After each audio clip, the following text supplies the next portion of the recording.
Secret recipe MDH का जीरा SIP jaljeera मसाला। SIP SIP जीरा सिप MDH का जलजीरा जीरा सिप MDH का जलजीरा जीरा SIP.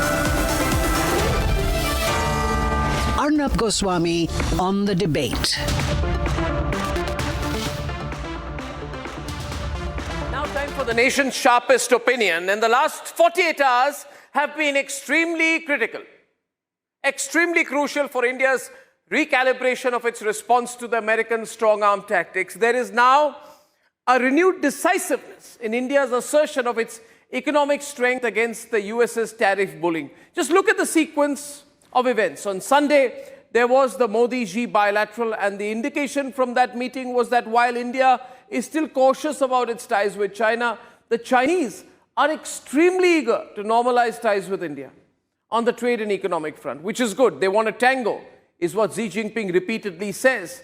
But what has irked Washington the most is not this picture of Modi, Xi and Putin sharing a candid conversation alone. Look at the frame. This visual tells a lot.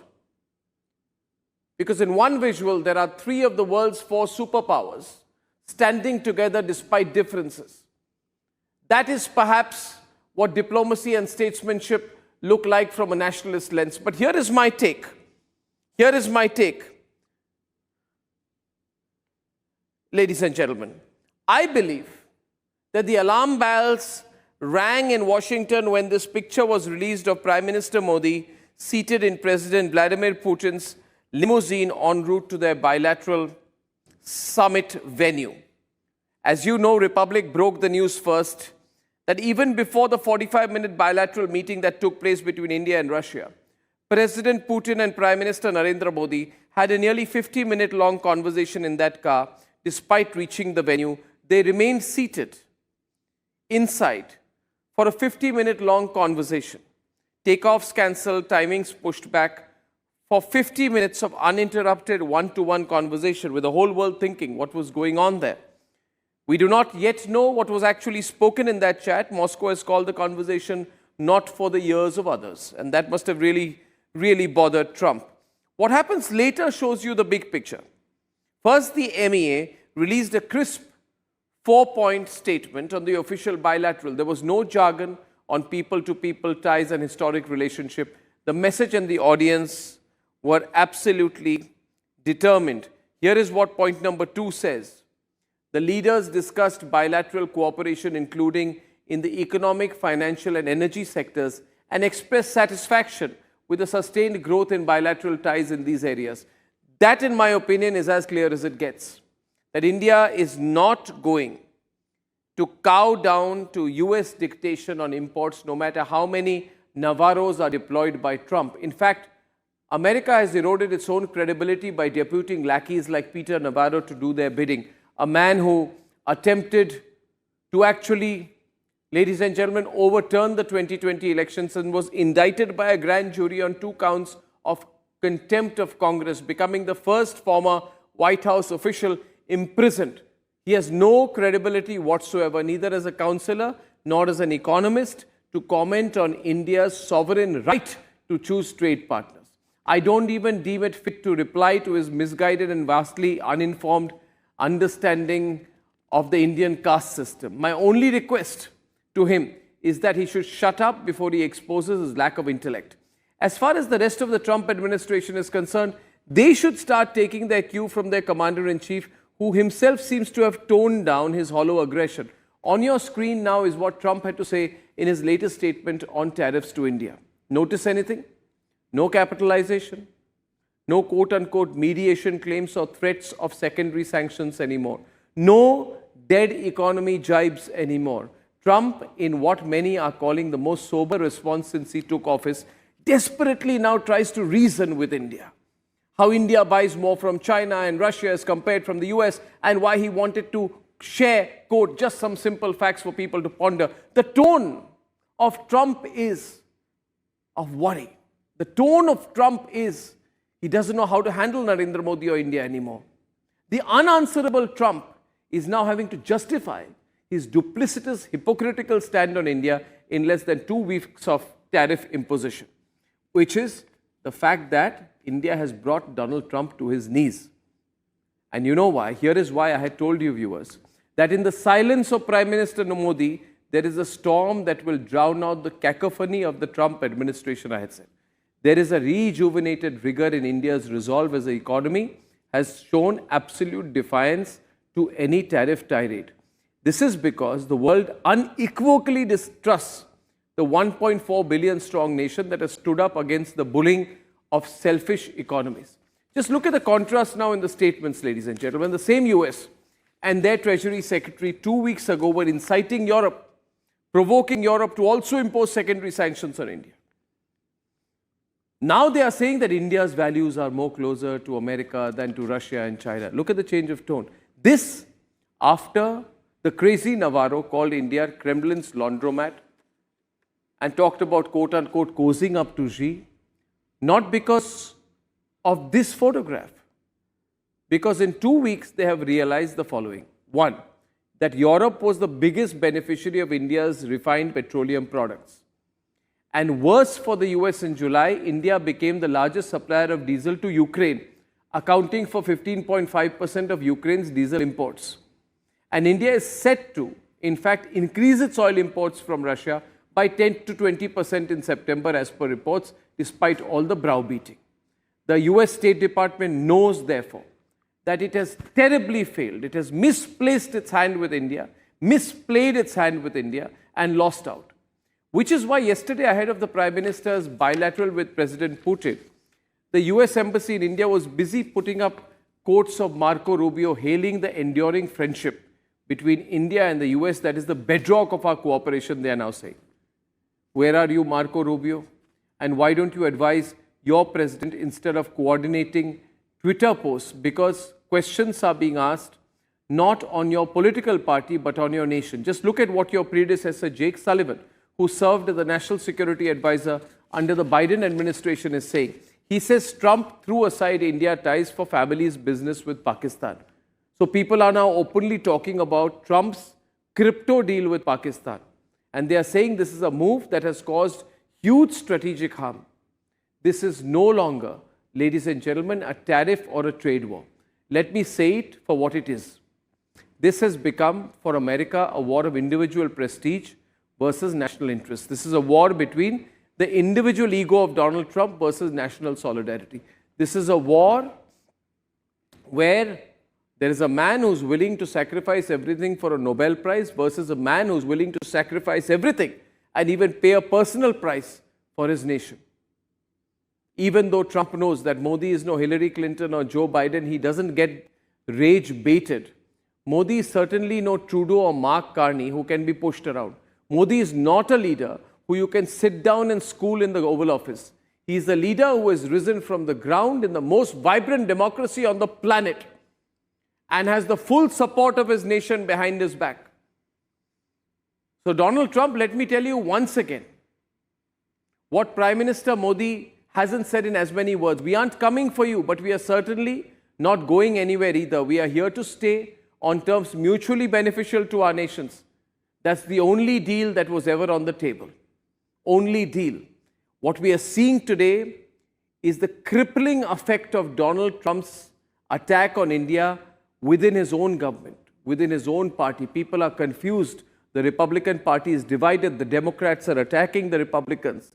Donald Trump has lost whatever goodwill he had with India and he doesn't know how to roll it back. The problem was started by Donald Trump, but this is a battle that India will finish. Let's debate. After Trump administration went on an India bro-beating spree, 25% because they cheat us on trade, 25% because of the Russian oil. It's a refining profiteering scheme. It's a laundromat for the Kremlin. After the visuals from Tianjin, Washington is sobering up to reality. In an apparent sign of climb down, the US president broke his silence with a list of what he called facts to ponder upon. After its blunderous attack against India, the Trump administration now hopes for a course correction. The big question now emerges, is the US too late? I think you have heard me say it very often that we never negotiate trade deals with deadlines. We only negotiate for a good deal, fair, equitable, mutually beneficial. India is now giving back in kind a resolute reply to US's desperate provocations. The US, we are in dialogue with them for a bilateral trade agreement. With all of this and India's growing relevance as a provider of 18% of global growth, as the world's third largest economy in the next 2 years, as a country which even today on purchasing power parity sports an economy of $15 trillion. Friends, we are living in unprecedented times. Global policy turmoil has created huge uncertainty. In these turbulent times, India stands as a lighthouse of stability and growth. In these uncertain times, friends, you should come to India because our policy is stable.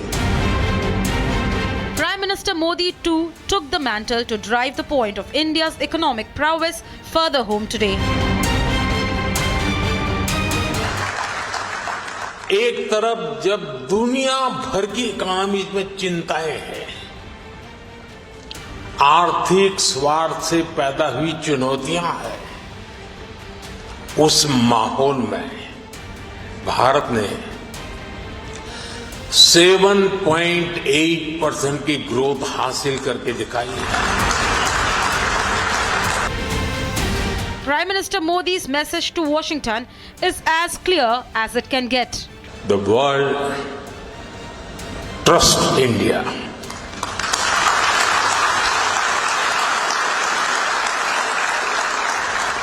The world believes in India.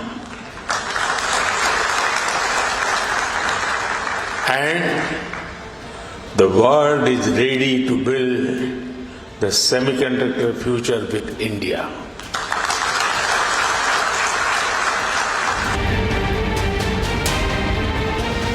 The winds of change are blowing. After the SCO summit, the Global South is gearing up for a virtual BRICS summit next week on September 8th. The world is watching and speaking in one voice with India. Time for Trump to back off.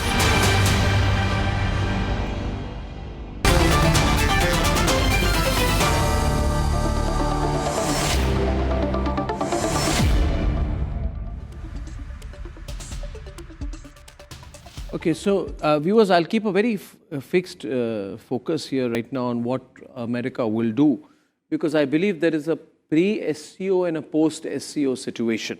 I'd like to welcome Tatiana Kukareva once again. I have Sushant Sareen of the ORF. I have with me Anand Ahuja, co-founder Indian Americans for Trump, and we'll keep adding on the guests as we go. Phone lines will also be open at some point. There's a pre-SCO and post-SCO world. If we look at the visuals from the meeting of the SCO, and particularly, Tatiana, the visual of the three leaders. There is, President Vladimir Putin, President Xi, and Prime Minister Narendra Modi. And this visual has gone viral globally of the three leaders in a very close conversation, laughing, talking, and having a nice chat. And this picture has gone viral everywhere of the three leaders together. Can I stay on that visual, please, Pradeep? Thank you so much. With the still of that, etc. So what's happening in your view with Trump after all of this? And why is this visual the talking point globally? Tatiana. Well, Arnab, we discussed this even before the summit began, that, with all of the developments coming up just before it, it was shaping up to be quite a historic event, with India and China overcoming decades long of so many issues that and just shaping up to be a very different partnership. The same but different, because I've said it on your program many times, this is the beauty of the relationships of BRICS nations, of the SCO nations, is that these nations are different. They all, each and every one of them, we have our national interests and we accept each other with our national interests. There is no, dominant dictate of, look, this is what everybody's going to do, and everybody respects everybody, So these images, of course, they're troubling for Western media, especially, because this is probably the most kind of scary thought, that the global South is actually uniting, India and China finding common grounds, India, China, and Russia as a united bloc of allies. Look, that's a lot of power, that's a lot of people, not to mention the economies and the numbers behind this, the GDP growth of the SCO as a union, as an organization, united growth. But obviously the successes that India has seen in the past years, Prime Minister Modi has done an amazing job in terms of the Indian economy, in terms of positioning India. And you're not to forget the pictures from the limousine. I believe these have gone viral, to say the least, as well. I've just yesterday we discussed that, apparently everybody's forgotten that, Vladimir Putin and Narendra Modi have already taken rides in Aurus. Mr. Putin has enjoyed those limousine rides. That's kind of a thing, but everybody was so excited about him getting into the Cadillac in Alaska that apparently our American debaters thought that, oh, look, now Vladimir Putin's embracing limousine diplomacy as well. Well, these pictures, the meeting that went on for 45 minutes, 50 minutes, in that limousine, breaking all sorts of protocol, just showing the world, especially the Western world, especially Donald Trump, that, this is a relationship that is going to thrive. And it's a relationship of equals, of partners. Yep.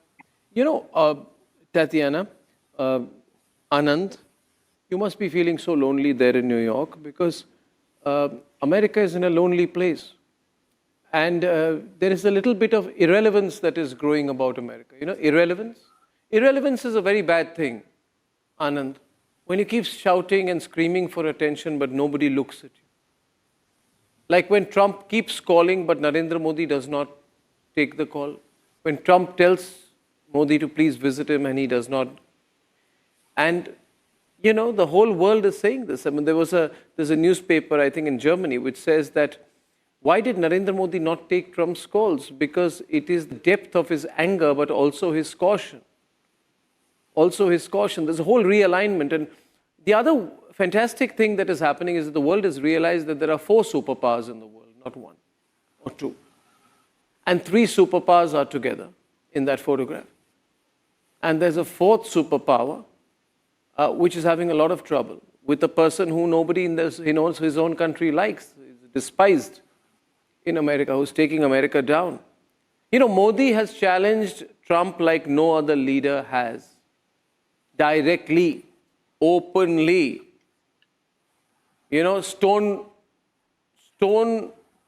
walled him, pinched him where it hurts, like no other leader has done.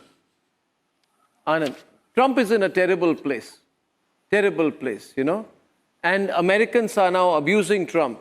Jake Sullivan, Mike Pence, Gert Campbell, the journalist Rick Sanchez. Everybody is saying, what have you done, Trump? You've ruined it. You've ruined it. Okay. Arnab, first of all, before I make any statement, let me just clarify one thing to you. As a journalist, if you check my background, I have been an office bearer of ABVP during my student days in Chandigarh at the same time when Arun Jaitley was president of Delhi University. So you can check my background. My family in India as well as in the USA is a blind follower of Modi, and I call them andhbhakt. But if I make a statement, if I say anything that is out of concern for India, not for hatred for Modi or anybody in India. So please don't misquote me and don't misunderstand my statements. Now, coming back to your question, you have raised a question whether Trump is isolated or not. The proof of the pudding is in eating. Trump has made NATO members to agree to pay 5% of their GDP for the defense budget than it used to be earlier. Earlier, NATO members were not even paying their agreed upon 3% of their GDP in the defense budget. The very fact that Trump has successfully negotiated trade deals with a number of countries reflects that Trump is still a very effective leader in the world. Coming back to your question that Trump is being opposed in United States, that reflects that United States still has a very strong democracy. In United States, I can stand up and speak against my own leader, Trump. I can criticize Trump. But tell me, any BJP leader in India can stand up and criticize Amit Shah or Modi? No, you cannot speak against your own party leader in a country like India, which claims to be a democratic country. Here, we have comedians making I'm fun not of getting our your point. leaders. You're frustrated, Anand. You've lost out. Anand, you lost out. Do you realize how serious the problem is for America right now? Yes, because I'm coming. just a So few days back, Trump said the saying Indian economy okay. is dead. You said our Indian economy is dead. We grew at 7.8% in the quarter to the end of June. What are you talking about? No, Anand, see, it's not about you and me. Talking about economy. I am talking I just want you to. I am no fan of China, but you see, there is a global repositioning which has happened. You have to be blind not to see it. Sushant can give you a view on that, and Victor Gao can come in. It is not about India versus America. There is a global repositioning which has happened, which is precisely the opposite of what Trump intended it to be. He wanted the world to be at America's beck and call. On the other hand, the world has gravitated away from America in a way that probably has not happened in over a century. You need to realize the consequences of your isolationism. Sushant can tell you about it. Sushant, and don't keep selling me the fact that you were in the ABVP or you were in Indian student politics in a while. You're an American citizen with an American approach and an American agenda and an American passport. So don't try to flaunt your Indian origins at me, Anand. No. Sushant. No. फिर भी दिल है हिंदुस्तानी. फिर भी दिल है Arnab, Hindustani. here is My the heart thing, is. let me just deal with this whole issue of democracy in different countries. Different countries have different cultures, and the democratic cultures are different. Now, maybe, yes, you can stand up in the United States and abuse Trump. I don't know for how long, and how long before Mr. Ahuja is sent back to India because of the color of his skin, because we have seen a lot of that also happen in the United States.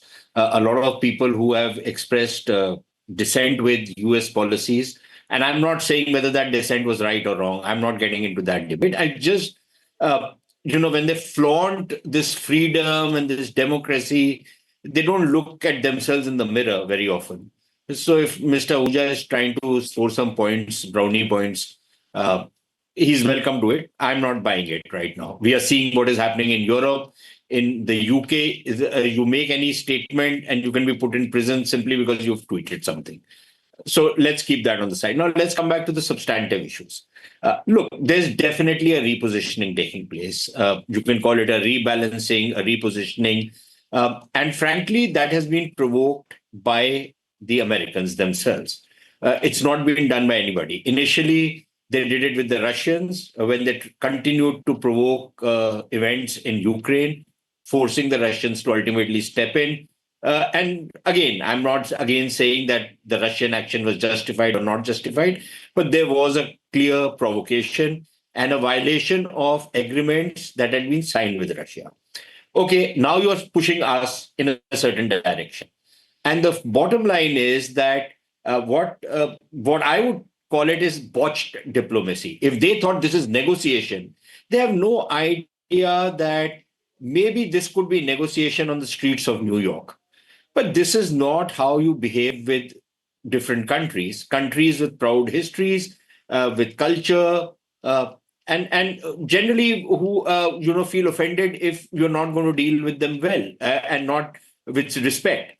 So they've botched it up. And they've not only botched up, okay, I can say that the Chinese are their principal adversaries.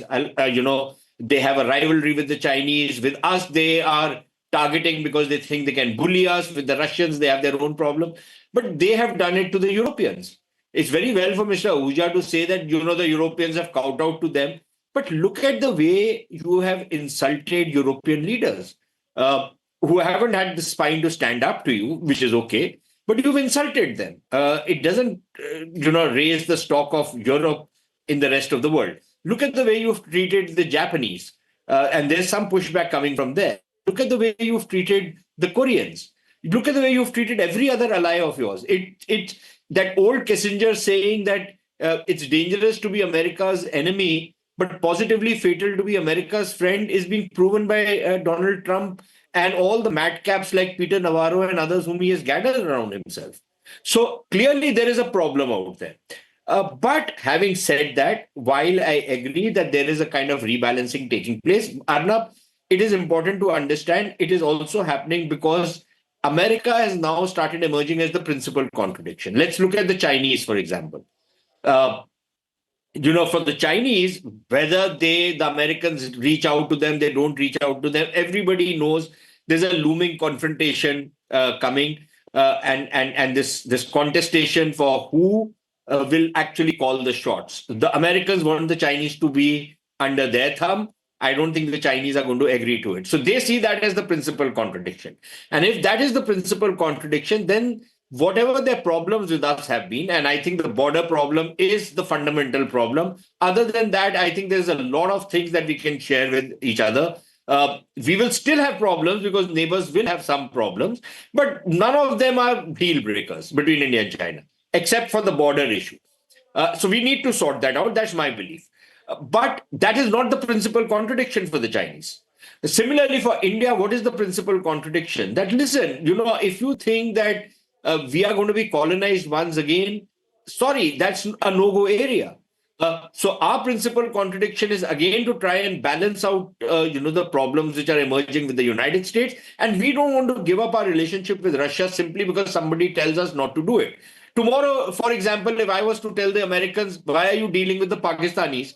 I would be justified just as they are telling me not to deal with the Russians. Why should I not deal with the Russians?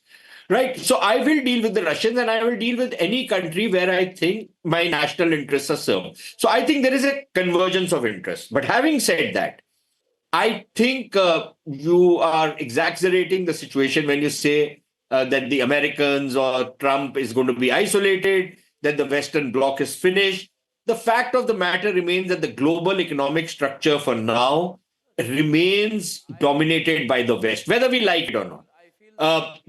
They have the reserve currency, and that is not going to go anywhere until the Chinese step up. Yeah, Sushant, I won't balance it out there. I'm not balancing anything out there. No, they have. That's all right. But the fact is, as long as Trump is around, and I'm sure, Sushant, at some point of time when things change, when Trump is no longer in charge, which I think is going to be very soon. No, we are. See, Trump, Sushant, may I preface things by saying one thing? I am not saying America is going to be in such a bad situation forever. But what I am saying, and I hope you give me just a moment on this, I think America is going to be in a very bad situation as long as Trump is around. As long as Trump is around, things are going to be very bad. And it's not economic, it's not even strategic, it is personal. What is happening, Sushant, what is happening is, and Purnima, you've been a Republican Party candidate, you're joining us from Wisconsin. Yes, okay, Sushant, please finish your point. Just let me finish my point. But Just I'm not going to balance it out by saying, oh, things are bad, but America is still important. I don't believe in that. I'm not trying to balance it out or anything. I'm just saying that, look, the challenge is going to be that if you want to change the global economic structure, then you need markets. Okay, India, China, big countries, but do these countries replace the Western markets, which are the primary markets right now in the world? And I think that is going to be a challenge. How do we step up to the plate? And finally, when you say it's temporary, it's 3.5 years of Trump, and then everything will change. You know, the speed at which things are moving, 3.5 years is an eternity. Who knows what will happen 3.5 years from now? So I think this is a point of inflection. Can the countries rise up to the occasion? I don't know. I think this is an opportunity, but whether they can rise up to the occasion or not and grab, this opportunity, we'll have to wait and see how much foresight and vision and statesmanship is on display on all sides. Yeah, sure. So, Sushant, let me now come in, please. You see, Purnipa, Trump has messed it up for America very, very badly. Sushant is talking about 3.5 years. But 3.5 years versus whom? You're taking on 40% of the world's population who don't give a damn about you, who hate you. You see, the reality is, today you ask anybody in Russia, China, and India, they hate Trump. Yeah, I'm not even going to be balanced. They hate Trump. You want to check? Should I open a call right now? Do you hate Trump? If I open the lines, you know how many people will ask, yes, we hate Trump. Because the man doesn't know how to show any respect. He talks down to everyone. I'm telling you about Japan. Japan hates Trump. Purnima, Japan is an ancient civilization too. They hate Trump.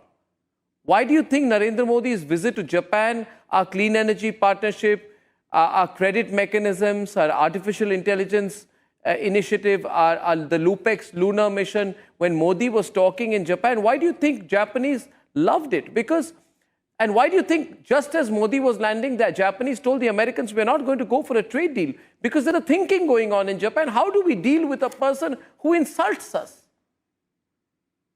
Who just loves Thank you so much, Arnab, abusing for people? having me. I appreciate it. He's got a psychological Yes, problem, Purnima. thank The you. man has, first we used to think he has got an attention deficit disorder, but he's got a psychological problem. He's got a huge ego and he likes abusing other countries, not even other leaders, other countries, other people. And it's not funny, sorry, it's not funny. It is an assumption of an exaggerated sense of self-importance. He walks around with his nose in the air like an anti-aircraft gun. He needs to understand, put his feet on the ground and understand the reality of how the world looks at him and who he is dealing with, Purnima. Do you want to know how many people in the world today hate Trump? It's not a sense of indifference. People hate him. There are hostilities between countries. People dislike countries, their positions. But he puts his attack dog, Peter Navarro, wagging the rattle tail out there on tariffs, trying to threaten people. But nobody gives a damn. You know something, Purnima? We are one, you know who is one of the largest importers of Indian oil? It's Ukraine. I tell you, Purnima, try and tell Ukraine to stop taking Indian oil. Even they won't listen to you today. This is my view. You can respond as you wish. Thank you so much, Arnab. I appreciate it. First of all, listen, I didn't know anything about politics 9 years ago. I came to politics because of President Trump, at that time, candidate Trump. I felt his policies were right for our country. When I actually ran for election, my top three priorities was national security, immigration, and border security. And obviously other things in terms of economic development and etc. This also falls. The reason I became even a Republican because of the fact that Republican Party was the party and Lincoln's party was the party freed the slaves, and the first congressperson was from Republican Party. If you didn't know about it, and it was actually a black. Century. Can you come back to the 21st century? This is why I became Republican at the beginning, and I supported, and not just supported, not just voted 3 times for President Trump, but campaigned for him, and also started Hindus and Trump to bring in traditional Democrat voters to the Republican fold. Now, I have to tell you, I agree with you. I agree with you. This is something that I have not seen. This Trump 2.0 didn't just, it started right away at the onset of his oath taking, when he started blabbering about Greenland, he started blabbering about Panama, making Canada a 51st state, or renaming Gulf of Mexico as Gulf of America. I've jokingly in one of the TV station in India said maybe Indian territory has to be defined, and you guys have to look at your borders as well and your neighbors as well, but not from a perspective of threatening or showing that you are the superior. But at the same time, I agree with you. He is insulting everybody, not just countries, Arnab. The party's officials, if anybody like me, I'm speaking about this hypocrisies left and right every day, and not just in Twitter, not just in Facebook, but in media, in TV channels. And so unfortunately, people like me are being targeted, and they're saying I'm Modi stooge, I'm Indian stooge, I'm Russian stooge, I'm Chinese stooge, I'm stooge of everybody, but I'm not independent of my own views. And think about Thomas Massey, who is actually a Republican, sir, Kentucky Republican representative. He is being targeted by Donald Trump's attack dogs, and they want to take him out because he differs in his ideas and his alignment with Donald Trump at this point of time. Well, I would only commend you, Purni, for speaking out and having the courage that Anand doesn't. No, I didn't get your. I thought you're still talking to her. You want me to respond? You want me to respond? So, for that point of view, Arnab, I have always been against anybody screaming or yelling. It doesn't matter who that person is, including you. I don't feel comfortable if anybody screams or yells. We can discuss everything in a very polite and cordial manner, whether it's a Trump or you or anybody else. Now, coming back to the real issue, I personally believe we are going to have short-term goals and long-term goals. In long term, we cannot have a cordial relationship with China because of 4 reasons. Number one, it's not only the border issue. The question is China going to dump Pakistan in favor of India? Number two, who is going to be a superpower in Southeast Asia? Is India prepared to acknowledge China's hegemony in global South? That's the number 2 issue, because at this particular moment, India is an emerging power in Southeast Asia, and China does not want India to be its competitor. Number 4 issue is China going to export its goods to India or going to import goods from India? Right now, we have a trade. India has a trade with China of $18 billion. With the United States, it has a trade of $89 billion. China is going to flood India's market with its own goods. Is India prepared to accept that and destroy its domestic market? So with China, we cannot have a long-term relationship. Anand, don't lecture me. Don't lecture anyone. You belong to a country. You have a passport of a country. We are having a conversation. Nobody is lecturing. Nobody is lecturing. Smuggles Russian diamonds. You smuggle Russian diamonds worth hundreds of millions of dollars through a hub in Armenia. You're a smuggler of Russian diamonds, your country.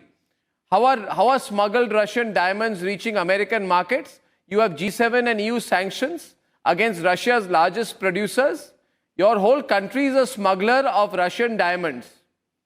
But and your whole country has a private crypto deal with Pakistan because...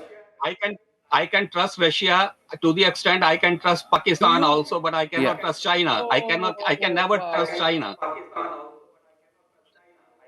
I don't know if you are not learning lesson Hindi chini bhai bhai, and you have forgotten everything. You guys have to you guys have to decide. You've just lost out. William Boucher is joining us right now from New York. He's former chief economist at Citi.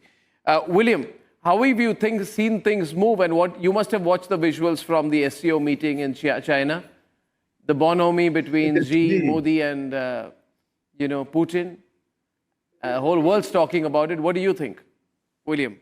Well, it is a gathering of three people that India shares some interest with, but also has some considerable underlying conflict with, specifically China. And I don't think that's going to go away. So the substance of the relationship is unlikely to change as a major way, in a major way simply because the US administration, from the president down, has A, imposed serious sanctions and tariffs on India, and B, addresses India with a complete lack of respect in a way that has no place in international conversations. So, but this will undoubtedly trouble the relationship between India and the US for some time to come. But even Trump isn't forever. And I think things will change back to something less normal. I believe there is a deal that can be struck on much of the tariffs. I mean, only half of the 50% tariffs, 25%, is because of India's imports of Russian oil and buying Russian arms. The other half is India's tariffs and non-tariff barriers on US products. The average tariff measure you get, which is 6.2%, doesn't sound very high. That ship has sailed. But that only looks at that ship has sailed a long time back. If you set an import tariff at 200%, there'll be no imports. You have a zero average tariff, but you still have a 200% tariff. So I think India could make serious concessions there. I can't believe it. You know, it's astounding. Okay, William, I'll let Victor come in here because Victor's not spoken so far. Thank you very much for giving me the floor. I listened very carefully and I become more and more amused by the different views. Allow me to mention that this SCO summit is a complete success. Whether the United States like it or not, that's a separate issue. I think the world has reached a turning point that while SCO and its members are talking about multipolarity, multilateralism, treating each other as equal, emphasizing on consensus building, for example, President Trump really holds a gun and wields a gun at the head of so many other countries, including he tried to hold a gun at China, but China held a gun at him. And he backed off. He blinked again and again and again. Now he's holding a gun at the head of India, tried to bluff India, for example, try to call the Indian economy as a dead economy. I've said again and again and again, Indian economy is not dead. So show some respect to countries like India, show some respect to countries like China, and don't really alienate all the people. Anna, I completely agree with you. I think the way the United States is handling itself in front of all the major countries in the world is not generating respect for the United States. It's generating fear. And generating fear is a very bad strategy for your long-term sustainability. Fear cannot be generated against the countries like China or India. You said correctly, I remember very clearly, we have thousands of years of history. We don't give a damn to such a country which wants to put fear into our mind. Therefore, look at SCO. It's thriving, it's kicking around, it is really moving forward, it's gaining more popularity.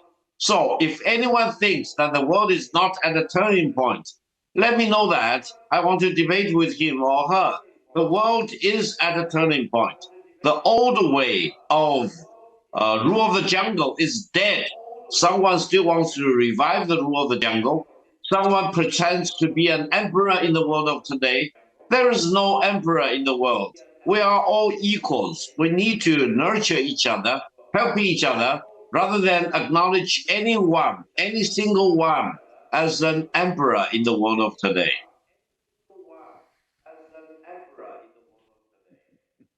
Well said, sir. Well said. Well said. You know, it's the way I look at India. It's not a choice of China or the US. What's happened, interestingly, Anand and Sushant, you know, this balance. Why I said no, let's not balance out, because even American allies now hate Trump. There is so much hatred for Trump, not personal level, but for his politics, the way he talks, the way he deals. What the Japanese said, Sushant, the Japanese said, this has become a battle for national interest. We will not be disrespected. We must talk fairly and squarely even to our allies. That's a big statement coming from the Japanese Prime Minister. Macron says we want multilateralism during India's presidency of the BRICS. Australia says we will work more closely with India after we pushed back on Trump. So what's happening is American allies are rallying behind India, not America.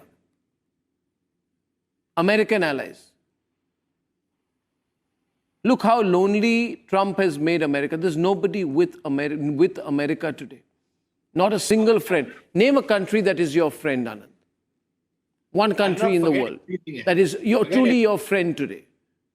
Your partner in everything. One nation. Arnab, look at the way they have treated Canada. Now, we might have our problems with that, right? But just look at the way the Canadians were supposed to be their best friends. They were besties, right? They was, the kind, and we were used to be told that India and Pakistan should have relations like US and Canada. Now, US and Canada have relations like India and Pakistan, for God's sake. This is Trump, what Trump has done. Look at the way you talk to a country. I'll make you my 51st trade. And not even in jest. You don't say it once, you repeat it 20 times. How do you think it is going to be received? Denmark is supposed to be one of your closest allies, part of the European Union. You say, okay, fine, Greenland, I'm going to take it. If you don't sell it to me, I'll take it by force. This is the kind of stuff which Kabza groups do in Delhi. This is not the president of the most powerful country in the world supposed to be talking like this. And all the cronies around him, frankly, I think the North Korean dictator would be ashamed of the kind of support he gets, considering how the Trump cabinet, fawns over him. All that they now need to start doing is the way the North Koreans clap like this. And that's it. It's crazy what's happening. So it's quite clear. And I'm not saying that everybody is gravitating towards India. I'm not going to say that, right? But I think India got its back up. A lot of other countries are getting their back up. And if the Americans don't back down, then what you were earlier saying of isolation will happen. It's a no-brainer. You just simply cannot keep insulting people around the world. There are ancient civilizations, ancient countries, people, who've had terrible experiences with Western colonialism. How do you think we are going to take this? How do you think, what do you think goes in my mind when I look at the Americans trying to do what they're trying to do under Trump? Do you think I'm going to take it? How do you think the Chinese would be taking it? How do you think many of the other countries would take it? It's mind-boggling the kind of foolishness we are seeing in Washington, D.C. And just one thing I wanted to say, our American colleague on the program was talking about Indian tariffs. I myself have a lot of problems with some of the tariffs which were levying. They were mindlessly stupid. And I personally thought that our trade negotiations with the Americans would bring greater realism in our trade policies.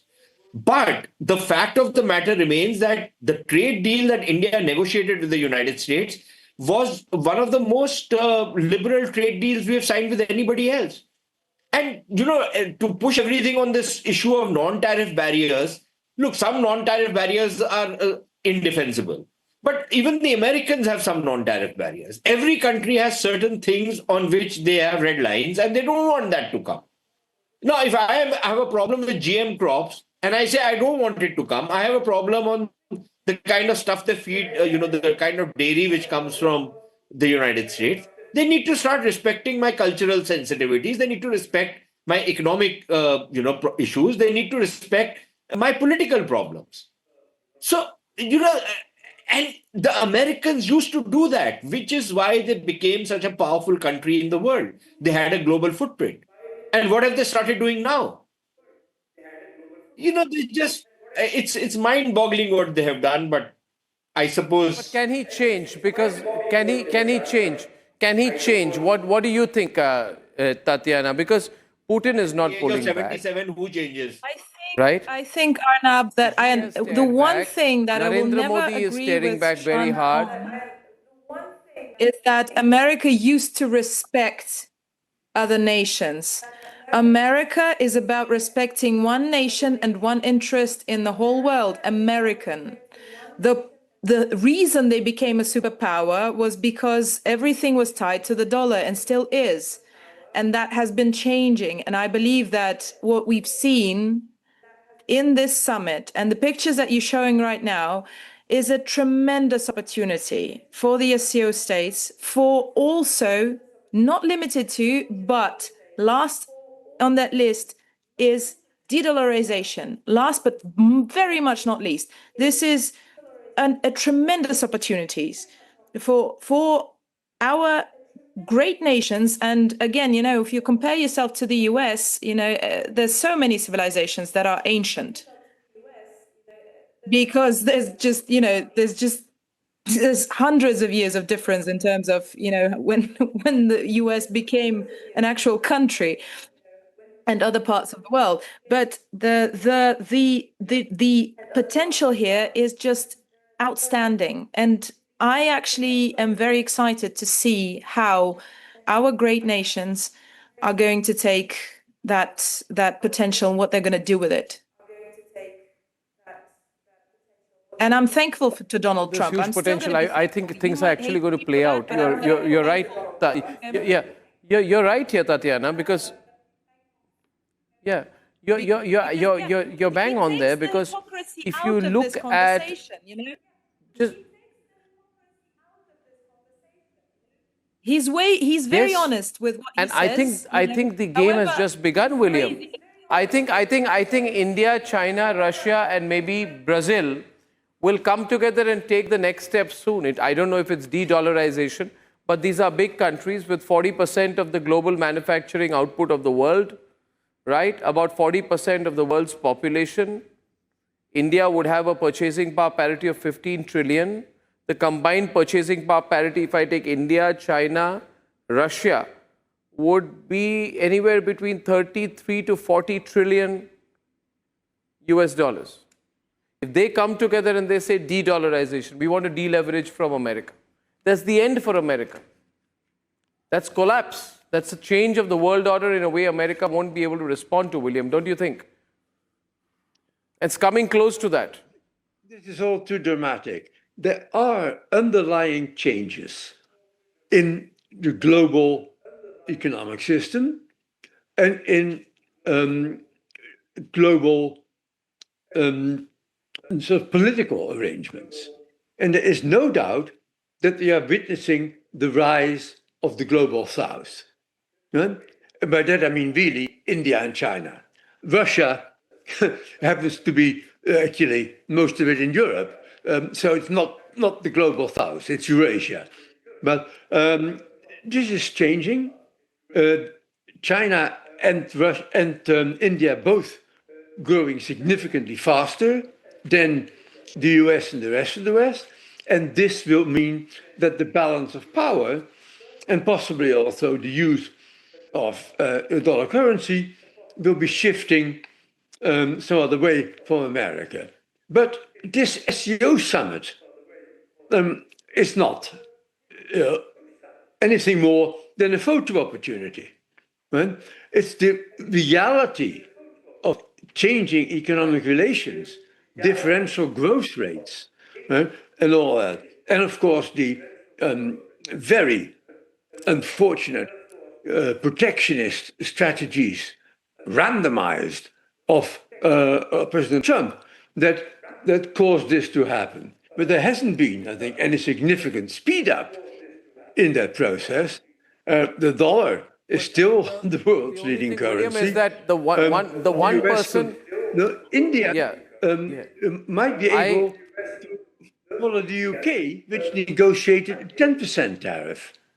And the EU a 15% tariff. There's no reason why, provided sensible decisions are taken to withdraw the support for Russia's war against Ukraine, why India shouldn't get down to the 15% levels of the EU and Japan.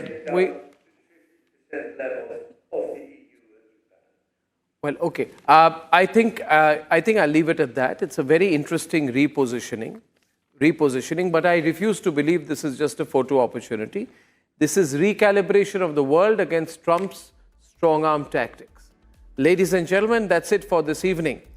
We have a flow in international affairs, which in my view will soon lead to an economic recalibration. How soon is the question? See you tomorrow. Good night and goodbye. आधे bowl दही में 4 चम्मच MDH चटनी पुदीना मसाला डाला, stir करो, पुदीना चटनी तैयार। MDH चटनी पुदीना मसाला।